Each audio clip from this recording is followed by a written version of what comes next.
লাল গরদের শাড়িটা পরে সদ্য বিবাহিতা ননদ যখন পুজোর ঘরে ঢুকে ফল বানানোর বটিটা টেনে নিয়ে বসলো, তখন ননদের শাশুড়ি হা হা করে উঠে বললেন, ব্যাস ব্যাস, দিল সব একাকার করে।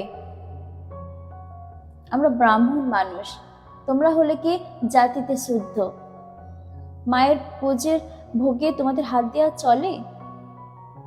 দেখলাম ননদ থতমত খেয়ে বটিটা কাত করে রেখে দিয়ে বেরিয়ে এলো।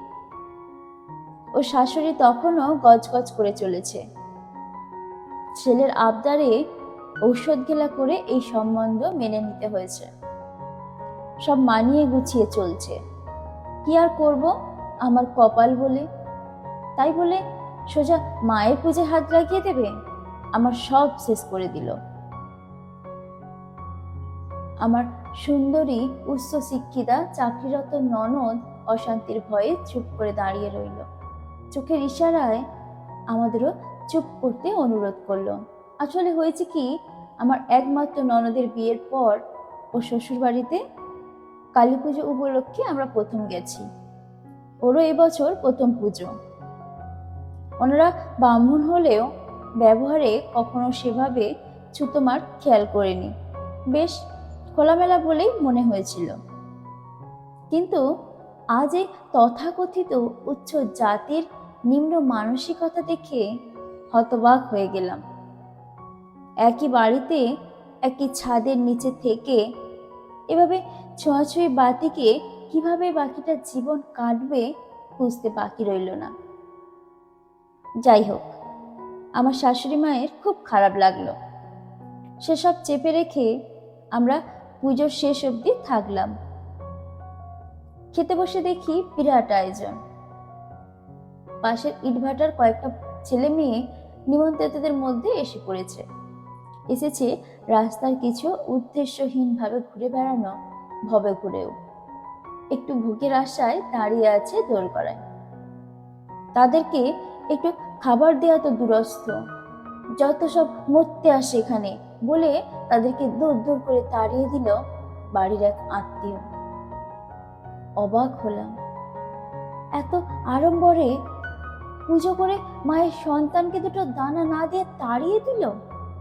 কাকে তাড়ালো? লক্ষ্মীকে নয় তো? রাতে খাওয়া দাওয়া শেষে সবাই এক জায়গায় বসে আছে। এমন সময় ননদের জেঠি শাশুড়ি এসে হাসতে হাসতে আমার শাশুড়ি মাকে বলল, তার দিদি, নাতির মুখ দেখার সুখবর পাচ্ছি কবে? মনে হচ্ছে ছেলের বিয়ে বোধহয় 6 বছরে পড়ল, এখনো বাচ্চা হচ্ছে না। বলি কি, একটু ডাক্তার বদ্যি তাবিজ কবজ করো, এখনকার দিন সময় যা। আমার শাশুড়ি মা যোগ্য জবাবে বললেন, না, বাচ্চা হচ্ছে না, না ওরা বাচ্চা নিচ্ছে না। নিয়ে কি করবে বলুন?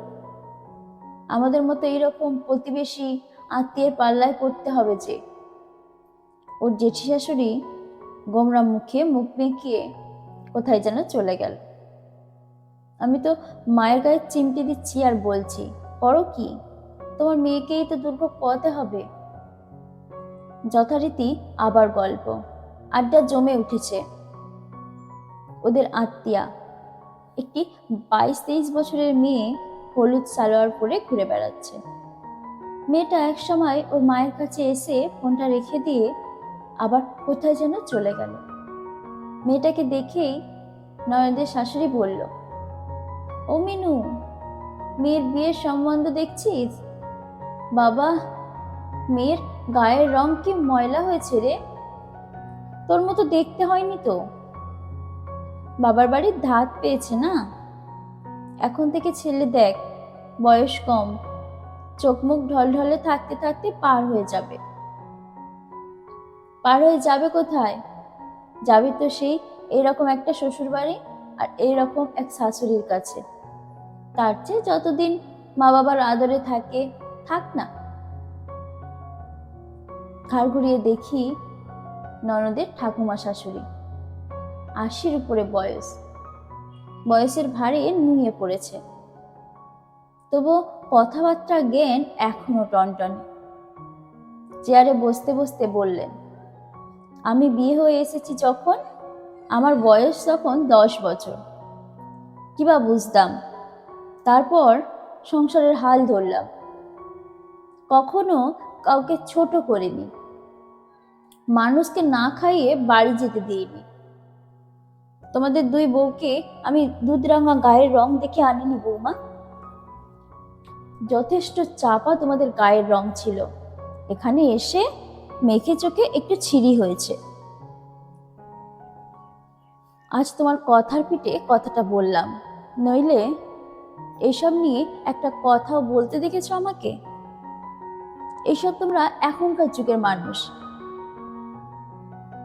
ননদ দাঁতে দাঁত চেপে কানে কানে বলল, দিয়েছে মুখে ঝামা ঘষে।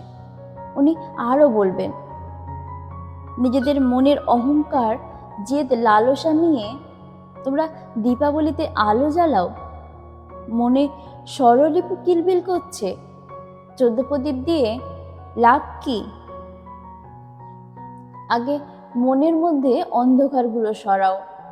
মা কালীর আরাধনা করছো এত নিষ্ঠা করে, আর এদিকে মায়ের গায়ের রঙে এত ঘেন্না।